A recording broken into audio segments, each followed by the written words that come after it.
صدیق تیرے شان کہ تجھے گواہی کی ضرورت بارگاہ رسالت میں پڑی. رسول اللہ نے فرمایا صدیق گواہی پیش کرو وگرنہ یہودیوں سے تھپڑ کھانے کے لیے تیار ہو جاؤ جس طرح تم نے ان کو مارا. انصاف تو پھر انصاف ہے نا.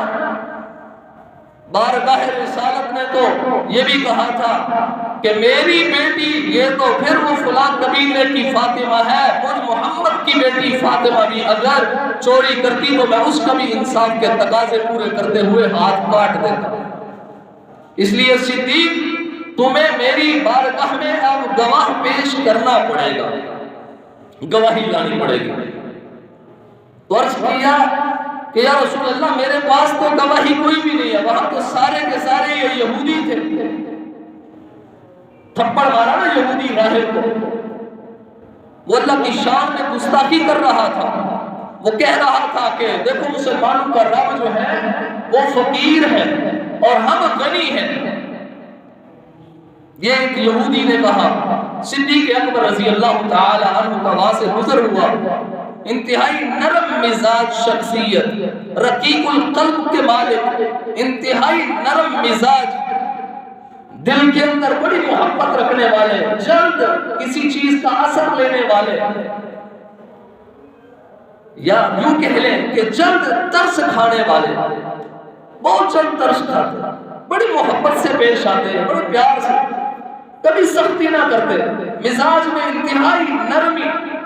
لیکن اللہ کی شان میں جب گستاخی سنی تو صدیق اکبر سے برداشت نہ ہوا، فوراً اٹھے اور اٹھ کر اس یہودی کے منہ پہ تھپڑ دے مارا کہ تم کون ہوتا اللہ کی شان میں گستاخی کرنے والا.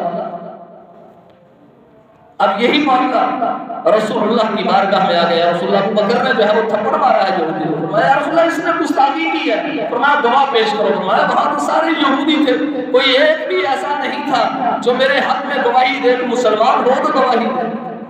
وہاں تو سارے یہی تھے. پھر بھائی بات یہ ہے کہ دنیا کے انصاف کے تقاضے تو پورے کرنے پڑیں گے. اگر آپ کے پاس گواہی نہیں ہے تو پھر تھپڑ کھانے کے لیے تیار ہو جاؤ. بدلہ دینا پڑے گا، بدلہ چکانا پڑے گا. سبحان اللہ، کیا انصاف ہے بارگاہ رسالت میں. اپنوں کو بھی معافی نہیں ہے بھائی، انصاف کا تقاضا. آج کون اپنوں کا انصاف، اپنوں کے ساتھ انصاف کے معاملے کرتا ہے. طرفداریاں ہوتی ہیں، بے انصافیاں ہوتی ہیں.